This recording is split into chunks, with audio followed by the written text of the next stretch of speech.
I wish to acknowledge the Darkinjung people as traditional custodians on the land on which I live and work. I pay my respects to the elders past and present and recognise their continuing connection and contribution to the land. Immunisation Foundation of Australia. Supporting immunisation, saving lives. The Immunisation Foundation of Australia is a non-profit working to save lives through education and advocacy for vaccine prevention of disease. Welcome to Matter of Vax. I'm your host, Steph O'Connell. Join me and find out what is Matter of Vax. Pneumococcal and meningococcal. These two bacterial diseases are among the most dangerous in our communities. What are they? Where do they come from? And how should we fight? We speak to Professor Robert Booy and ask why these diseases are so dangerous. Professor Robert Booy was until 2 years ago an NHMRC practitioner fellow focusing on vaccine-preventable diseases. He has published 350 times in medical scientific literature, especially in influenza, respiratory viral diseases, invasive bacterial diseases, pneumococcus and meningococcus. In the last 3 years alone, done 3,000 media interviews pro bono publica on infectious diseases. Robert sits comfortably and expertly across multiple scientific and medical disciplines, and he's a go-to person for accurate and intelligible communication on infectious diseases. He's an epidemiologist. He is also an infectious diseases physician. Please welcome Professor Robert Booy. Steph, it's really good to be with you. Thanks for inviting me. Great to have you here, Robert. So let's start with pneumococcal. Professor, tell us, what is it, why is it so dangerous, and how do we recognise the symptoms? Well, pneumococcal is caused by a bacterium that especially affects the lungs, but is carried in your throat, often very innocently without causing trouble.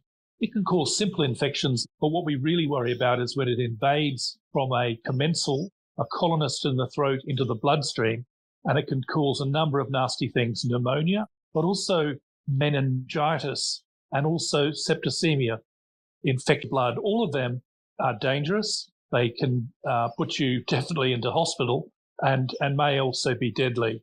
Pneumococcal is one of the big three causes of meningitis and pneumonia. We've been developing vaccines for it for almost a century, and we've developed better vaccines now. We just need to get better access for people who are at high risk to be vaccinated and to be protected.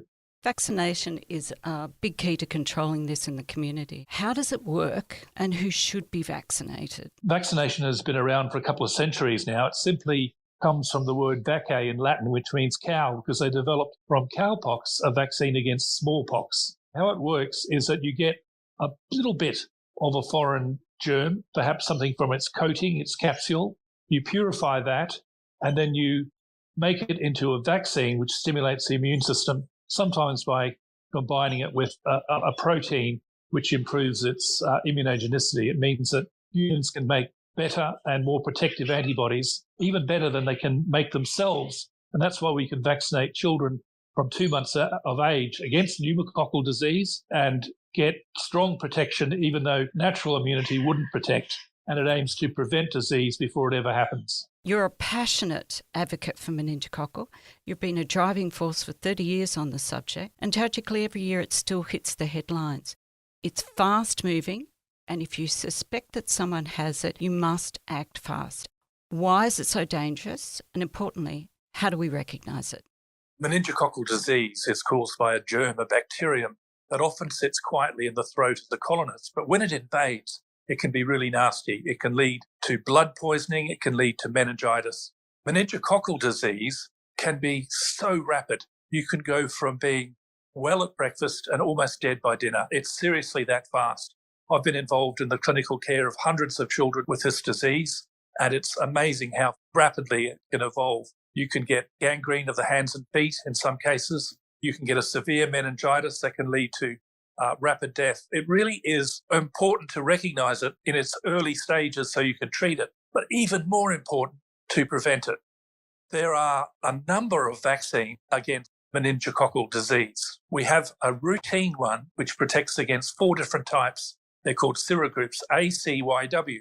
It's given to children at a year of age and again at 14 years, given under the National Immunisation Program, because both of those age groups are at increased risk of serious disease. There are 2 times in your life when you're especially at risk, when you're a baby or an infant, and then when you're an older teenager or early 20s. There is one serogroup of meningococci called B, and I call it B for babies because it especially affects babies and young children, but it can also affect teenagers. Right now in Australia, the rate of disease from B is 4 times higher than the combination of the other 4, ACYW combined. It really is a foe which is causing trouble because we don't yet have a routine vaccination for everyone who's at risk in Australia.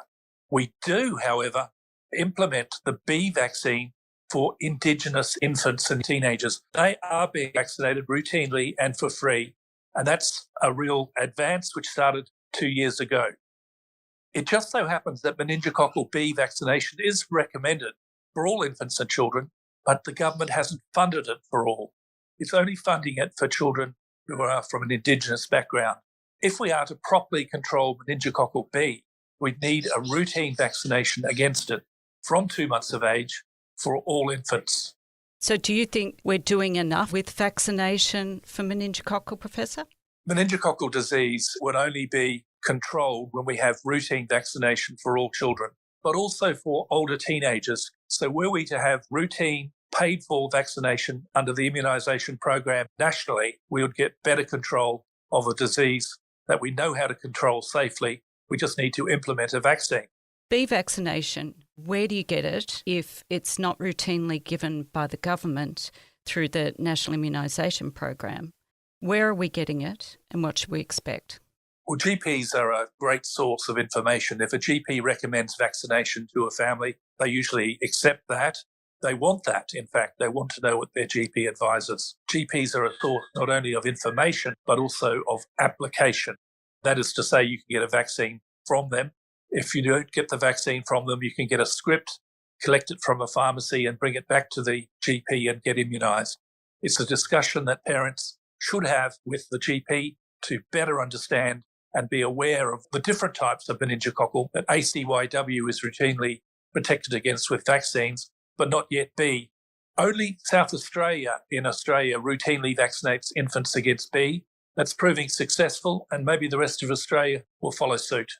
Who should be getting vaccinated? Who are those people at higher risk of meningococcal right across the A, C, W, Y and B range? There are a number of important risk groups who are at higher risk of meningococcal disease. Infants are at the greatest risk, those under 2 years of age.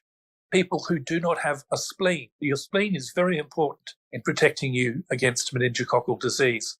There is a drug treatment that's given to some adults called eculizumab, which is a monoclonal antibody, and that does affect your protection, your complement system.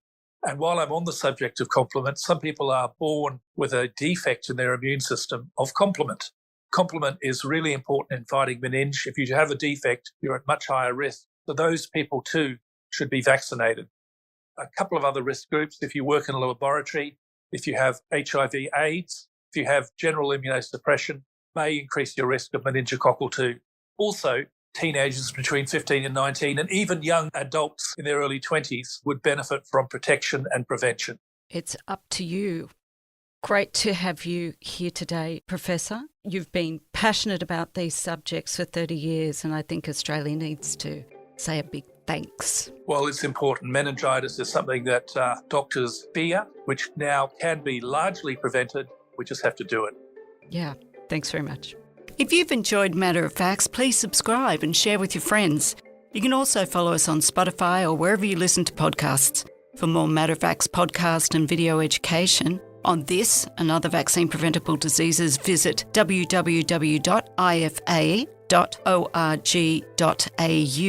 The Immunisation Foundation of Australia is a non-profit working to save lives through education and advocacy for vaccine prevention of disease. Immunisation Foundation of Australia. Supporting immunisation, saving lives.